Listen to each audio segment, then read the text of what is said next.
Robin Hood Radio and the Robin Hood Radio Network is proud to present Leonard Lopate at Large, lively hour-long in-depth discussions providing overviews and context to topics usually covered in partial measures. His guests include leading thinkers, scientists, artists, economists, farmers, historians, authors, and politicians. Mr. Lopate is a Peabody Award winner whose numerous honors include 3 Associated Press Awards and 3 James Beard Awards.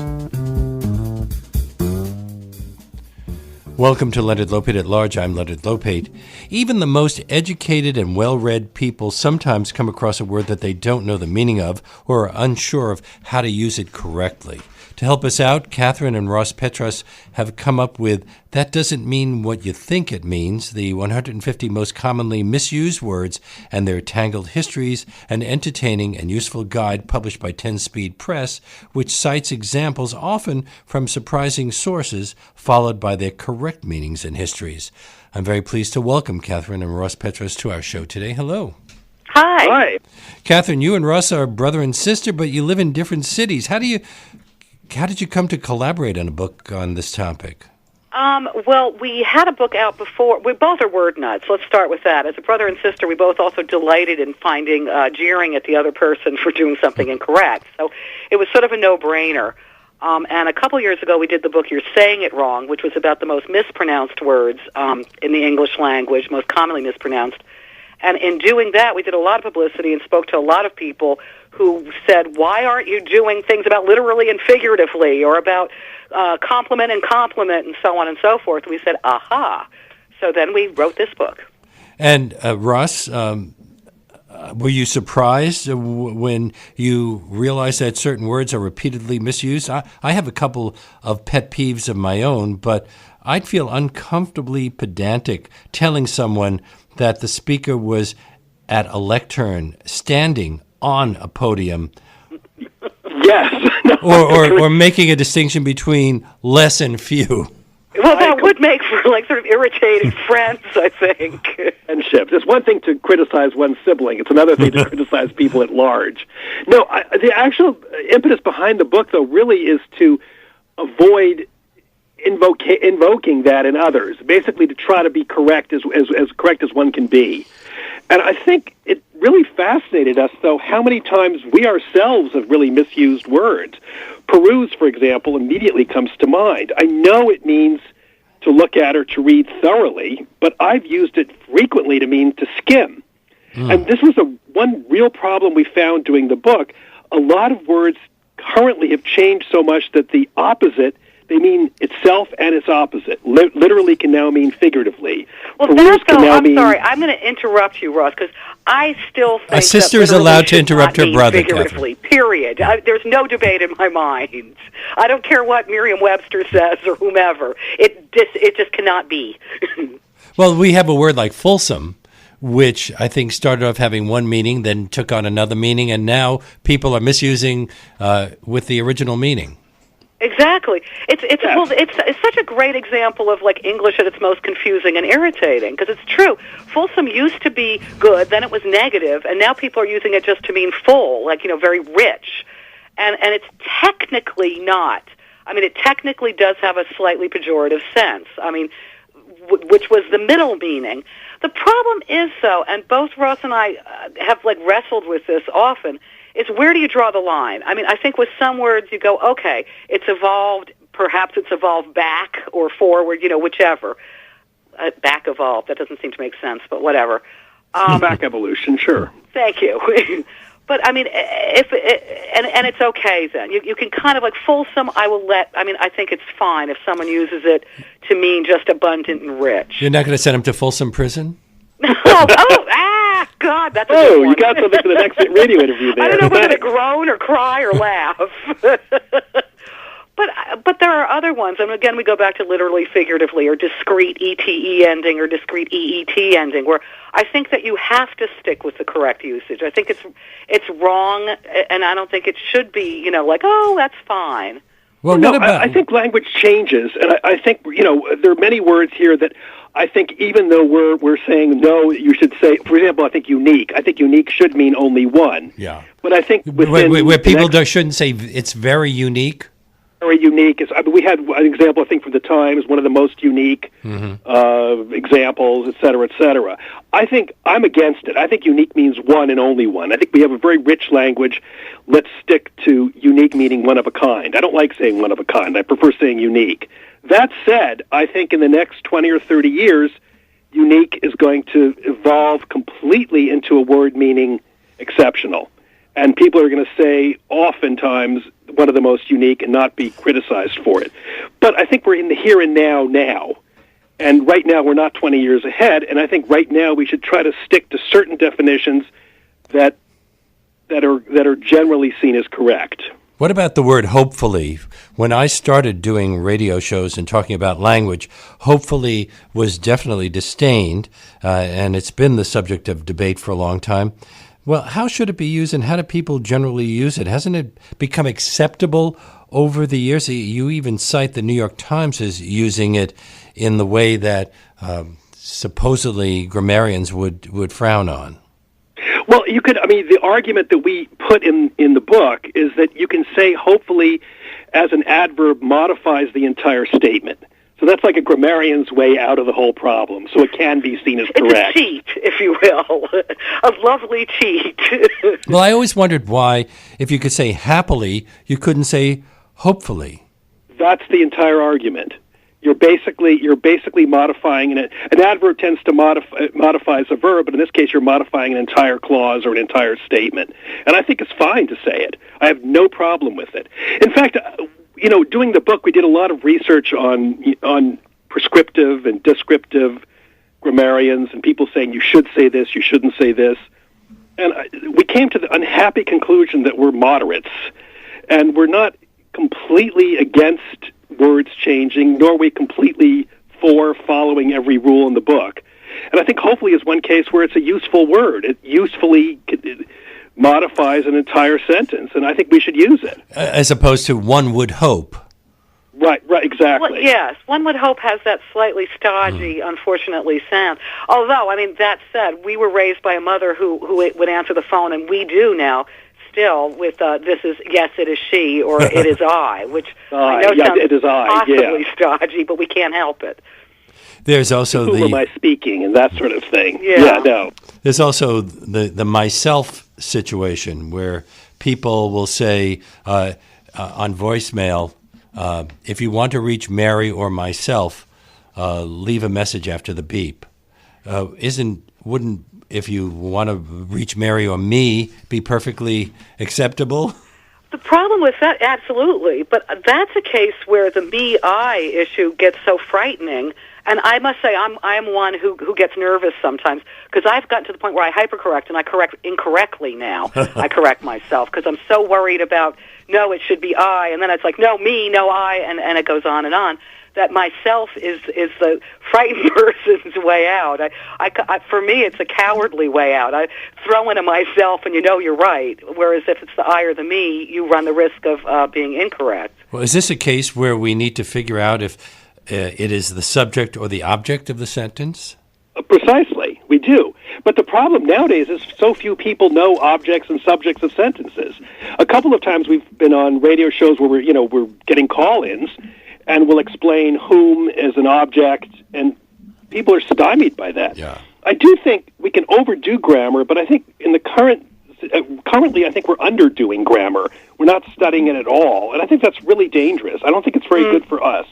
We need to learn how to speak somewhat correctly. There are different registers of language. You can say you ain't seen nothing yet at a baseball game, but I don't think I would say that at a speech or writing an article for the newspaper. And I think we do need to know kind of basic standard English that you're going to use in a workplace, in government, on a radio show or whatever, and we're not doing it. Are children being taught to parse out a sentence as they were when I was in elementary school? Not at all. Actually, in our case, neither of us learned how to parse sentences. Our mother taught us. I remember coming home in 7th grade having no idea what the grammar book was telling me. My mother took me and sort of took out sentences and showed us how to diagram a sentence. Ross, you didn't do sentence diagramming? Oh, we did. I didn't. Oh, I did. Able. We never did. I liked her otherwise. My teacher did. Same school. That surprised me. Sorry. You cite a little interesting tidbit. You cite an example from a newspaper, a magazine, website, or book for each of the words that you profile. Are you surprised when you find obvious usage mistakes in respected publications like the New York Times and the Washington Post? Don't they have copy editors who check word usage and grammar? Well, first of all, unfortunately, they don't have as many copy editors as they used to, and I think we're seeing that more and more. You see it in published books. You see it in our book, frankly. We've got a couple of errors in there, which I'm not going to name, that we missed, and the copy editor missed, and the proofreader missed, and the editor missed, for that matter. I do think it's getting more and more prevalent, and I do think it's slightly, you can't help but be slightly shocked a little bit, like when it's the New York Times or the Washington Post. I mean, these sort of publications that you think are the arbiter of so much correct. That said, though, as I said, there are fewer copy editors than there used to be, and mistakes happen. I mean, English is such a mind-laden language that it's awfully easy to make an error. I mean, you find like books by famous lexicographers that have errors in them. It's sort of like one of those things that you can't help but avoid at some point or another. That said, I mean, the one thing that's very heartening is more often than not, like the New York Times, for one, they have a blog, and they tend to like always cop to their errors and cite them themselves, which is nice to see. It's nice to see that sort of clarity. They probably and also are responding to when letters. They do make errors. The errors tend to be ones of the word is changing. Should we use the word this way or should we use the word that way? For example, decimate. I mean, real stick-in-the-mud, old-fashioned people will say decimate means to destroy 1/10 of something. Decim from the Latin 10. And I think the Times, I recall, we didn't put that in the book, but the Times at one point completely devastated town from a tornado, which technically, if you're going to use an old-fashioned definition of decimate, means that 1/10 of the town was completely destroyed by the tornado. Now, I mean, it seems silly to go to the town to count out every house, and they go, 1 out of every 10 houses, I'm going to use the word decimate. Obviously, they used it in the sense of devastate. And we did research on decimate, and since the 1600s, it's been used to mean devastate, not only 1 out of 10. And I think in that case, the Times, even though technically, in a very strict sense, they made an error, they really didn't. I would use decimate easily to mean devastate. As would Kathy, I think. Yes, I would. Thank you. I'm speaking with Kathryn and Ross Petras, who have collaborated on a number of projects in the past. A calendar, the 365 Stupidest Things You Ever Said, now in its 21st year. And this year, with so many stupid things being said, you're probably going to have to double the size of the calendar for next year. Also, You're Saying It Wrong, and the book we are discussing, their latest from 10 Speed Press, is That Doesn't Mean What You Think It Means, the 150 most commonly misused words and their tangled histories. In your introduction, you provide the word for this kind of mistake or misuse, catachresis, which sounds Greek to me. What does it mean? It means actually exactly what the title of the book is. It means you're saying something that doesn't mean what you think it means. There's different forms of it. I mean, certain things, I prefer there's one category of a catachresis which is called paronyms. Confusables is the more colloquial way of using it. And those are words that sound kind of alike, but they don't mean the same thing, but people end up using them to mean the same thing because they sound alike. Discomfit and discomfort is an example of that. Illicit, then there are illicit. obviously homophones like grizzly, discreet, compliment, which sound exactly alike but mean something completely different. Yet again, it's terribly easy to confuse them and use them as if they mean the same thing, but they do not. As I mentioned, you called one of your previous books You're Saying It Wrong, about commonly mispronounced words.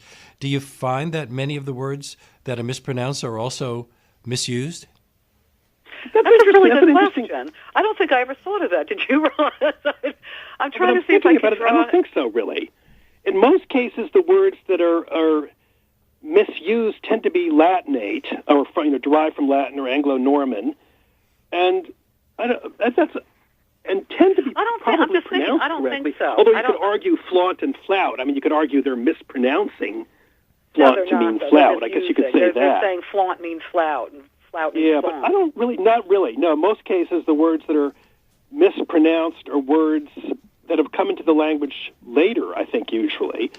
And, bruschetta, for example, the Italian dish. What do you think, Kathy? That's interesting. I don't think so, actually. I was trying to think about it because I thought, wow, this is like an interesting new theory. But no, because more often than not, the words that are mispronounced are because, they've either got combinations of letters that are unusual, or in the case of controller, COMPTROLLER, it's spelled very differently than how it's pronounced because of its etymological background. The ones that are misused tend to be more, I think, either they're fancy words, I'm using that in quotes, that people would like to use but don't really know what they mean, which is a different category, or they're the ones that are confused all the time because of the similar spellings or the similar or the similar sounds. Well, what about it's a different animal? What about ensure and inshore? They sound very similar, and then of course there's always assure. Yeah, don't go on. There's so many like that. It's true. That's like one where you see again. It's a sort of appalling the mistakes you find with words like that are almost exactly the same. And now I'm scrolling here to find what did we say about inshore and inshore, Ross? And you get to the problem with a lot of these words is that you have Latin prefixes. And we're not instinctively aware of how Latin prefixes work, and we get sort of absorbed in the sure part and not the in, n, or ab, or whatever prefix. So we end up confusing it. Inshore, and then we have another problem with inshore and ussure, that in England, inshore and ussure can mean the same thing, referring to insurance. And ussure means to reassure, to tell someone this is all right. And then ensure means to make certain. Ensure is an active verb. Assure is to reassure. We found a lot of misuses of this, particularly in novels. And then we kept finding over and over people using ensure to mean assure. Isn't there an insurance company that calls itself Assurance? Yes. I was just because that used to throw me as a kid, I remember. Life assurance companies, particularly in England. It's a very English thing. Kathy and I grew up partly overseas with our father was in embassies, and we had a lot of English books. So I automatically understood assurance, and then when we came to the States, insurance seemed very odd to me. How did you research the correct meanings of the words that you cite here? Did you have to use several different dictionaries, and did you find that they all agreed? No, they did not agree. We did use several. Oh, Ross, go on. Well, dictionaries are fascinating.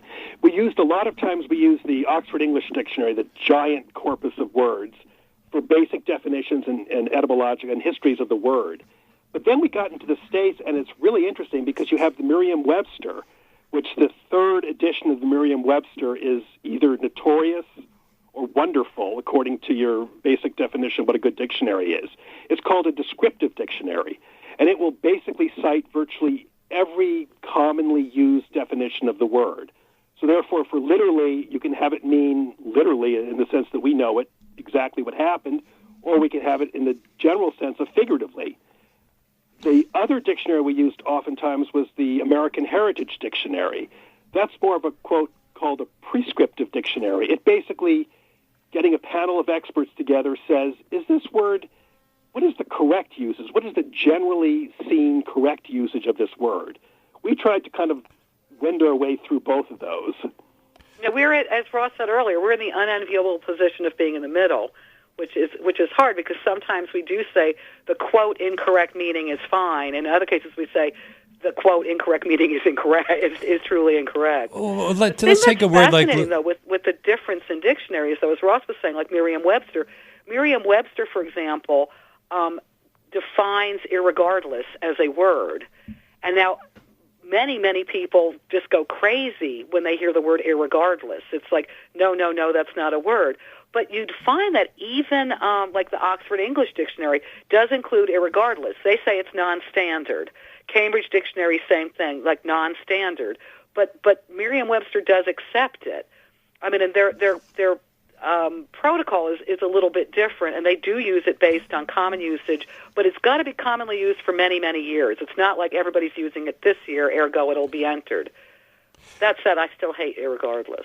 You mentioned literally. That's one of the words that rubs me the wrong way. I often wonder if there was no need to even include the word literally in a simple declarative sentence like, I was literally speechless. Completely. I mean, I think in a general sense we could go, I mean, it drives me up the wall on that one, because we have, like, he's literally on fire. Do you mean that he's burning up? I mean, is little Tommy's head on fire, or is he angry? And I think it's a key distinction. And if he's literally on fire, meaning sort of in a figurative sense, why say literally at all?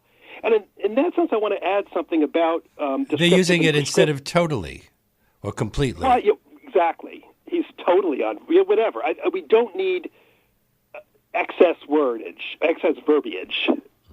And I do think that one danger of not having any prescription in a language is, if you've ever gone overseas and tried to learn a foreign language, is you want to communicate clearly. And you don't, and particularly when you're dealing in a business situation or academic situation, you want to have a generally accepted usage of words. In that sense, I think irregardless, or using literally to mean figuratively, can be seen as incorrect. It might be okay in casual conversation, but even in that sense, I don't want to tell my wife, oh, my son Alex, he's literally on fire, and have her confused whether he's burning up or with a fever. Be a little upset, I think. So. Don't misused words fall into certain categories? You call one of the categories bubble words. What are they? Bubble words are the words that you think you know what they mean, but you don't. They tend to be smart-sounding words, if you will. The ones that you tend to use them when you're trying to sound erudite, and sadly, that's when you usually end up sticking your foot in your mouth. I'm trying to think. What are some that we included in the book? It's limn, Limn, which was a big hit, I remember, at the Times book review for many, many years. Which were other ones for us that we used? Scarify. Scarify literally means to make incisions. Scarify. To create scars. Use it correct. Instead of to scare people. Frightening. Right, and it doesn't mean that.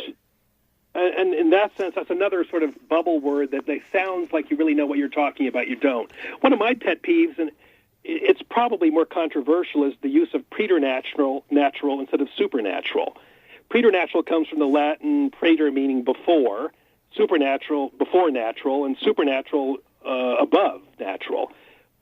It seems to me that preternatural is often used, they basically mean the same thing. You can argue that preternatural means something that never can occur, and supernatural means that preternatural means before it can occur. But they basically are substitutions for each other. But preternatural seems to kind of jump in when someone wants to sound extremely erudite and has no need penumbra. to. Everybody's overusing penumbra to mean plethora, which is one of my pet peeves. That's completely wrong. No, I know. It starts with a P and ends with an A. I assume that's like the rationale. But it's true. You'd see people talk about a penumbra of things. And you're like, excuse me? Because a penumbra is the shadow around during an eclipse. It's a partial shadow. The other one, though, this is one Ross and I both go crazy on, is when people misuse penultimate. That's just, yes. It's often, oddly enough, it's usually used correctly in sports blogs and sports coverage because they understand that penultimate is the game before the last. It's often, though, used to mean like the most ultimate of all, yes. We've found. Often. And often used by people who should know better. Many years ago, I interviewed the author of a very famous bestseller, and he said, that was the penultimate whatever. And I said, well, then what was the ultimate? He said, no, that was the penultimate. He corrected me. How did you restrain yourself? Oh, well, there was no need to make him any more embarrassed than people were hearing. He went home and looked up the word. Right, poor guy. I just thought you have to take longer sounding words that we think make us sound better. Now, you also include among the bubble words, pristine, chronic, random. How are people misusing Those those words? surprised me. Pristine was the one that shocked me, because I use pristine the way that, I mean, just to mean, clean and bright and shiny, in effect. And I didn't realize that it technically meant original. I never knew that. That's one where I cut slack. I think it's fine to use pristine however you want. The OED says it's considered ignorant by educated speakers, but then let me be ignorant. I will continue to use pristine the way I always have. But yeah, it technically means it means the original, ancient and old. You could have a pristine, swamp. filthy swamp, and you'd be correct. Yeah. But I still will use it to mean clean and shiny and lovely. I don't care. And something like chronic. How do people misuse chronic? Chronic. We found a number. We didn't expect that one, but we found a number of cases where people chronic means it refers to time. And so a chronic disease, for example, is a disease that lasts a long time. But I think probably the term really came from the ancient Roman doctors, physicians, and I think probably because of that bad connotation of chronic disease, it can now be used, it's now used, and not generally acceptable, as something really awful, like a chronic situation at the bank. Mm-hmm. And we found several chronic situations at companies, all referring to financial crises, which were not long-standing. And it's now used in a general sense as wrong or bad, and that's very incorrect and very dangerous because you ask yourself, is it a long-lasting thing or is it a terrible thing? Chronic merely means long-lasting. I'm speaking with Kathryn and Ross Petras on Leonard Lopate at Large, authors, collaborators on That Doesn't Mean What You Think It Means, the 150 most commonly misused words and their tangled histories. It is published by 10-Speed Press. One of the misused words that I have seen a lot didn't make it into your book, but it is its. People do not know when to put that apostrophe there and when to leave it out. That fascinates me. I don't understand this common thing nowadays of people not understanding possessives at all, and apostrophes appearing and disappearing with horrible inaccuracy. It's true. It's your, Y-O-U apostrophe R-E is the other one that we didn't put in because we're hoping that our readers know how to use these words. But that one drives me crazy. Your. Well, perhaps the problem with its is that we usually use an apostrophe to signify a possessive, but the apostrophe in its means that it is really short for it is. Correct, yeah. And we don't put the apostrophe in it when we're talking about a possessive. Which is exactly another of those examples of where English is like such an annoying language. Because it's true, the rules often apply, but they don't always apply. So, yeah, you're absolutely right, and that's what I think throws some people. But, I mean, I would just think by mere repetition you would finally grok it, if you will. But apparently not. Using uninterested and disinterested interchangeably is a really common mistake because they sound as though they should mean the same thing. Oh, completely. That is one of the major problems we have. A lot of these words sound as if they should mean the same thing, and they don't. Disinterested means not biased towards or against. Uninterested means I'm not interested in it at all, and they're clearly different words. But again, the common mix-ups occur frequently with particularly with Latinate words. And who made that mistake, or who did you cite as making that mistake? I see it all over the place. We had for disinterested, uninterested was Entertainment Tonight online. Mm-hmm. Interestingly, though, we also mentioned that there's a historical precedent for the, quote, new meaning of disinterested, which is John Donne, the poet, used it in an essay meaning uninterested.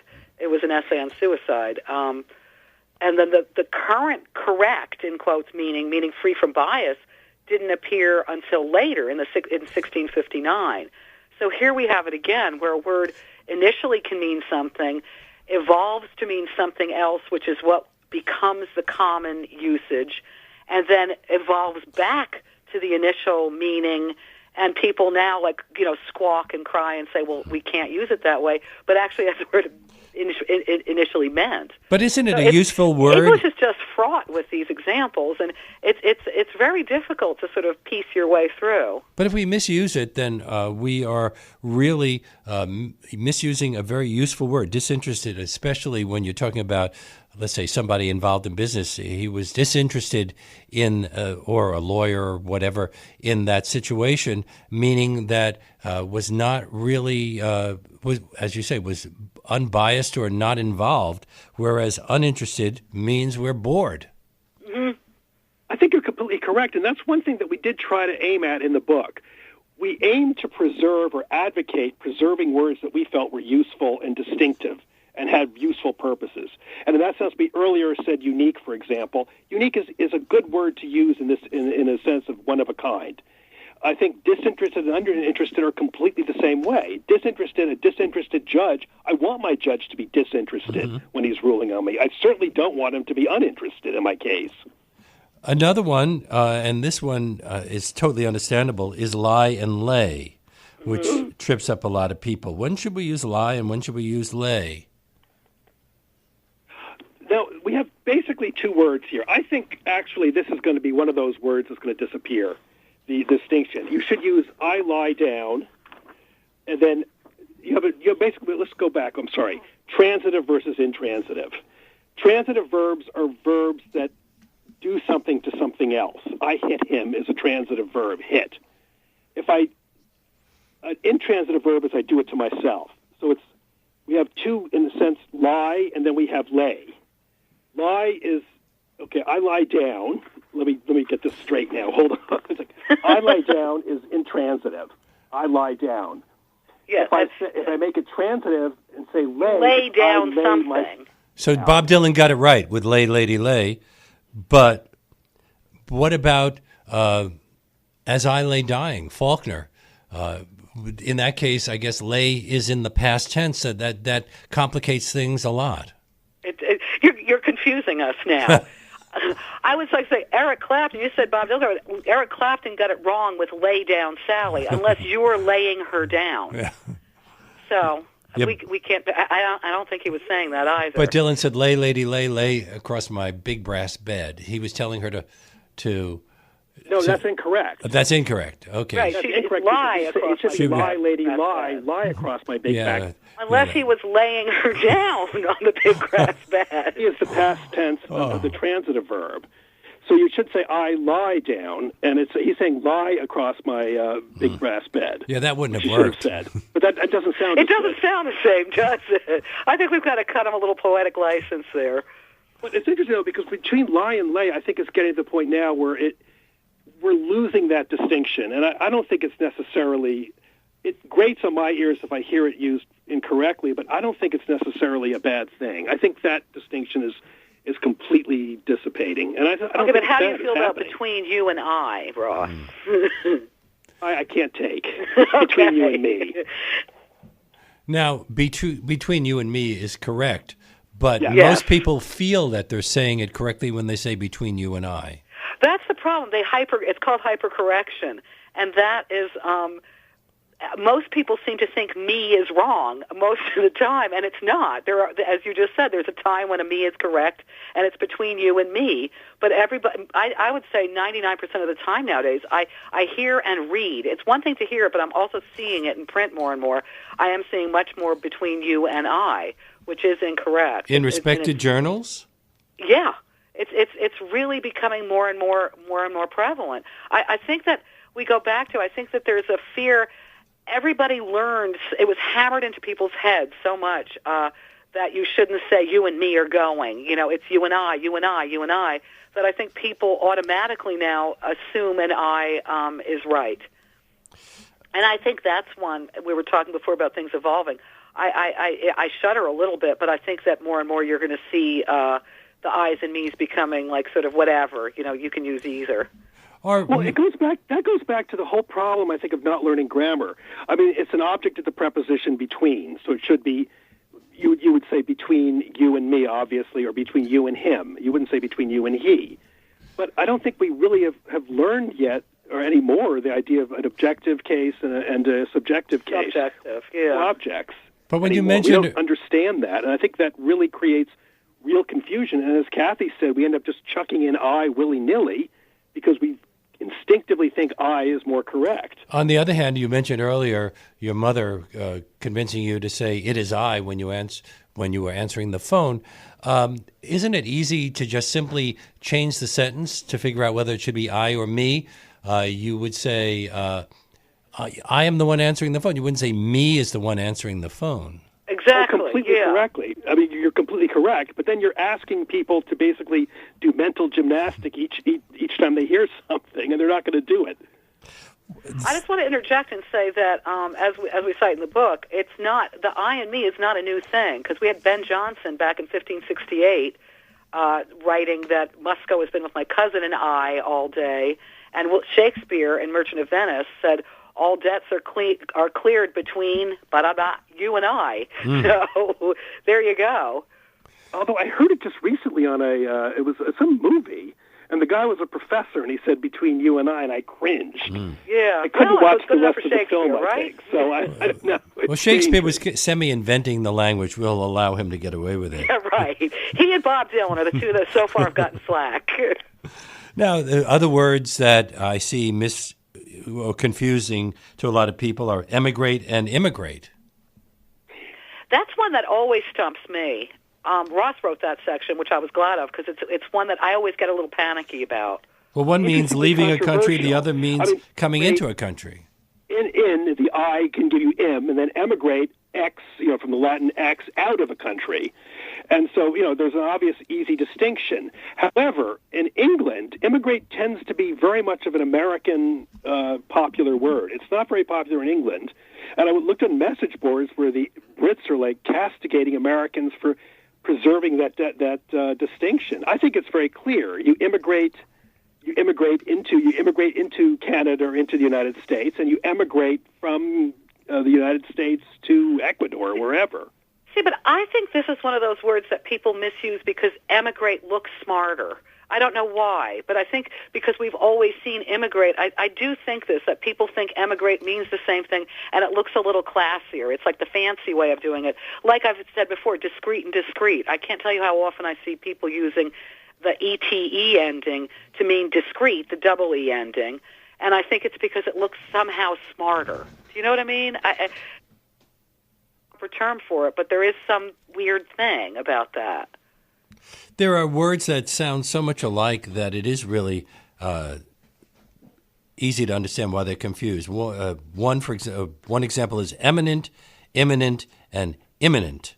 Now, there's an imminent, I-M-M-A-N-E-N-T, and an imminent, I-M-M-I-N-E-N-T. Right. Imminent, A-N-T, means sort of within. It tends to be religious usage on that term, and that tends to be not very commonly used except when it's a misspelling or a misusage of imminent, which means it's about to happen. So spell check will let it go by. Yeah, right. But imminent means the top of the world. All of which, interestingly enough, go back to a Latin root word meaning mons, meaning mountain, which sort of makes sense. Eminent, you're standing on top of the mountain. Imminent, it's about to fall on you. And then imminent, you're inside the mountain, I guess. I don't know. That one I don't know. Another one that I have seen happen many times, especially with people I've worked with, is affect and effect. That's a pet peeve of both of ours, because that's one that it's easy to do it like when you're typing, I think, like your fingers and you just automatically, but if you look back, you ought to catch it, because they're very different words. I mean, just because they have FFECT doesn't mean that they're at all the same.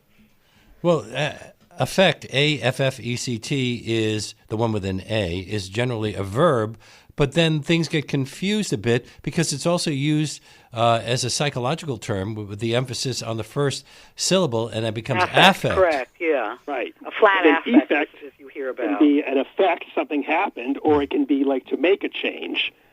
I mean, he affected a change in the molecules. Yeah, but how did that affect everything? Exactly. With an A. But the interesting thing is, even though they sound so similar, they don't come. It doesn't look as though they come from the same root words at all. They think that affect comes from, I can't pronounce it, officere, meaning to treat, and then effect comes from efficere, which means to accomplish. And I know I've butchered the pronunciation. Ross, you can correct me since you know Latin and I don't. Yes, and they both come again. We go back to those old Latin prefixes, the and the which created different words. But, I mean, the key thing is you don't need to go back to etymologies or word histories. They just basically affected the word and effected changes in our usages. Is part of the problem that English has been such a welcoming language because our words come from Latin, from Greek, from German, Absolutely. from Spanish.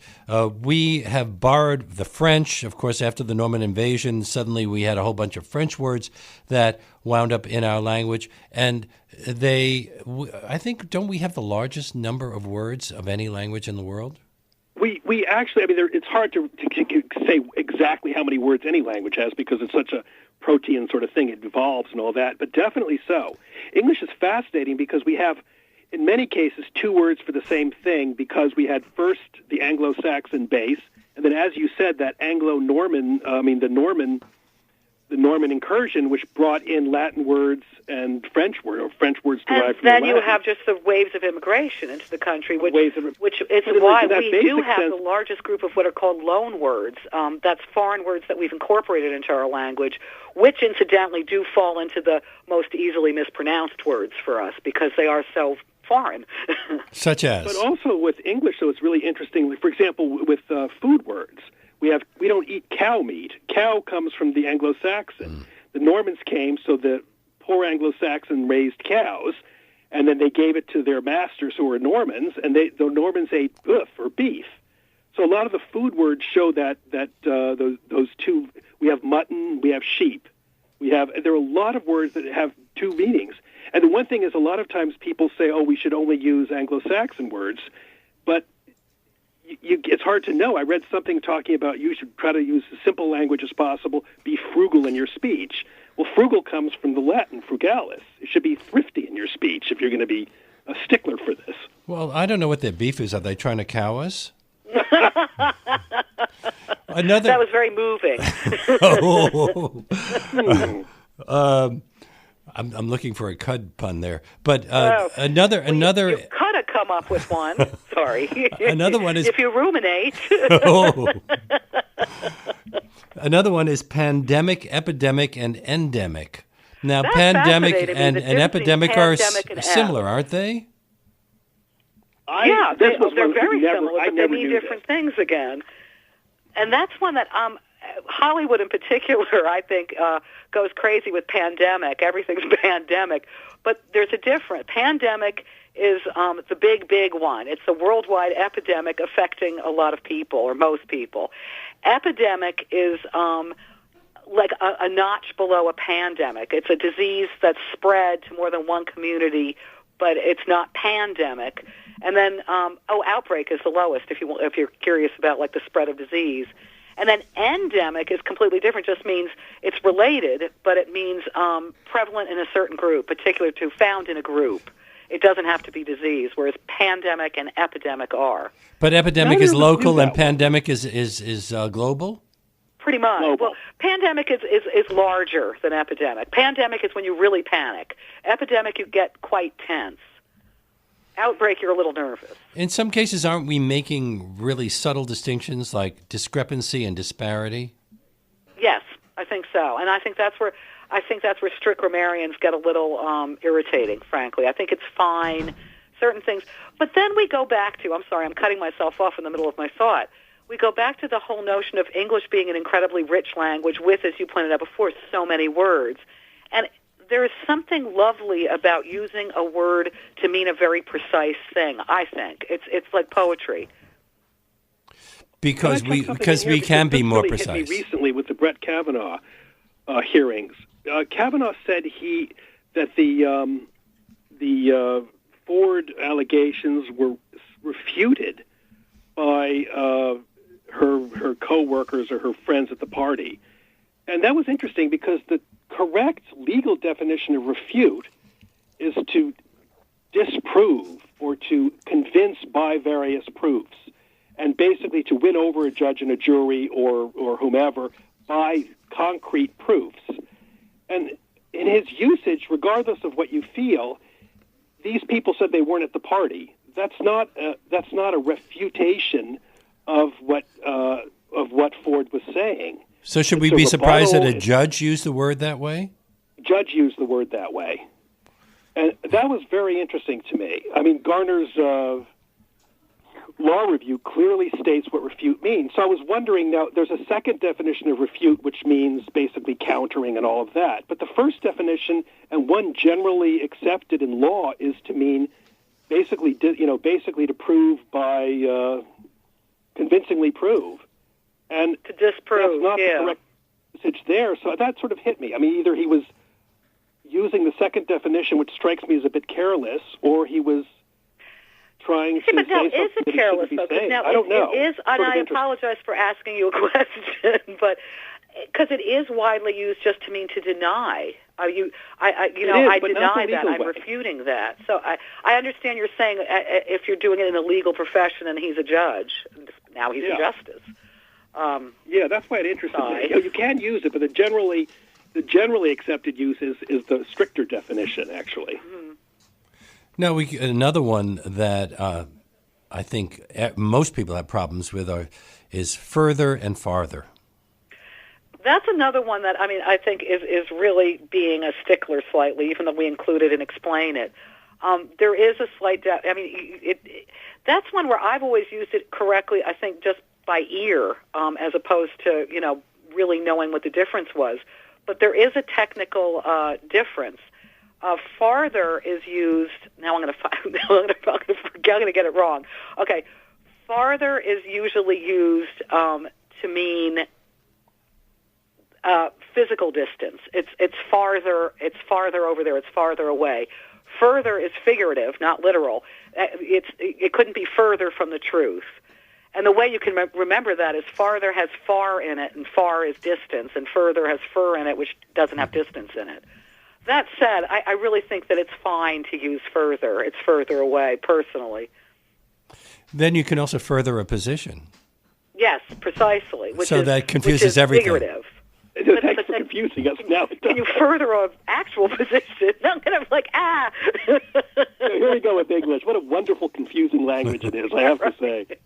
Another confusing group is ingenious and ingenuous. They sound alike, have very different meanings, and as respectable a publication as The Economist seems to have gotten it wrong.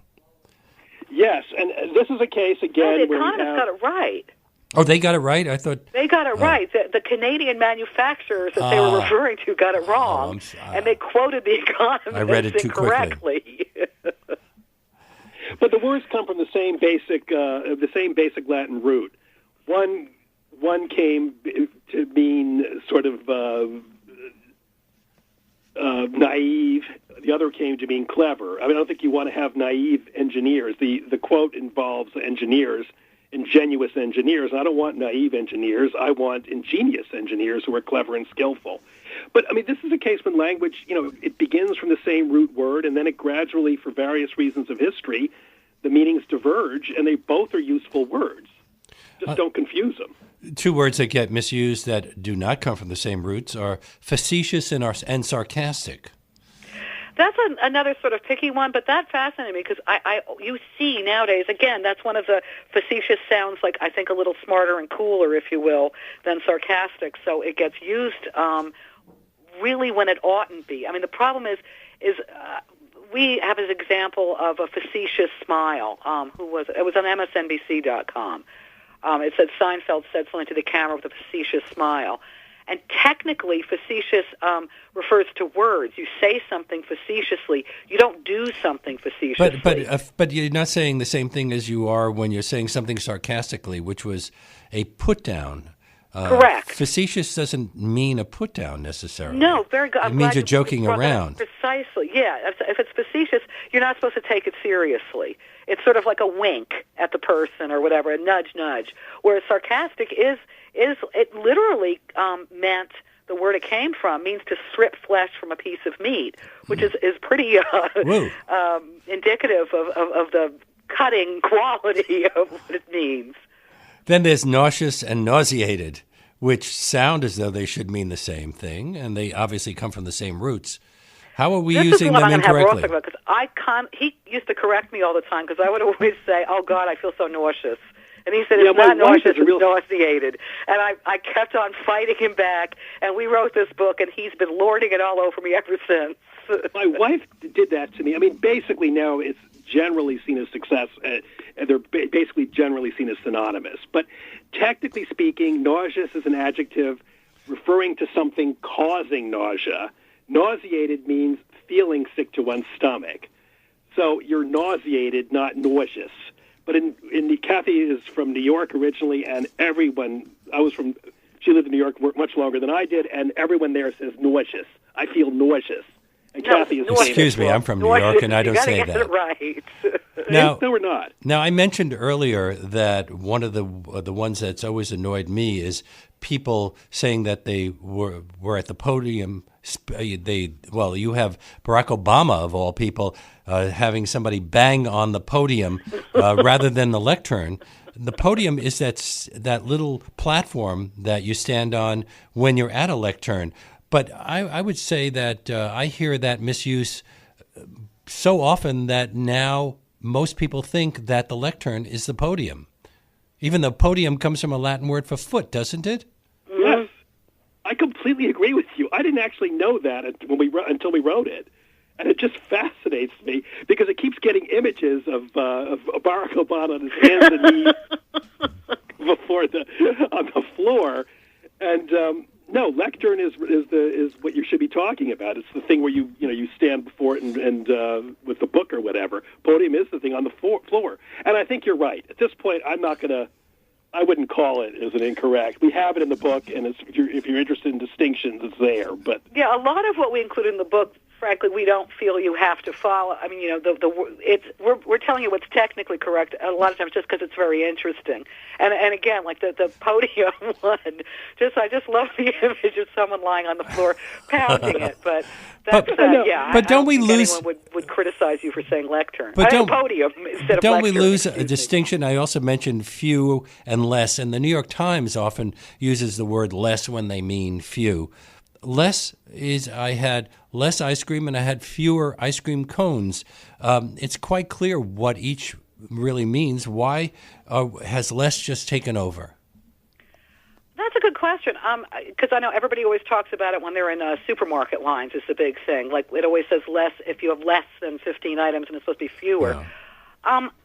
Why do you think, Russ? I don't know. I just think it's just getting simpler. It's just one of those things people don't think. I don't think they make the distinction because they don't feel it's necessary. It's about numbers and they don't care. Do you think it's that simple?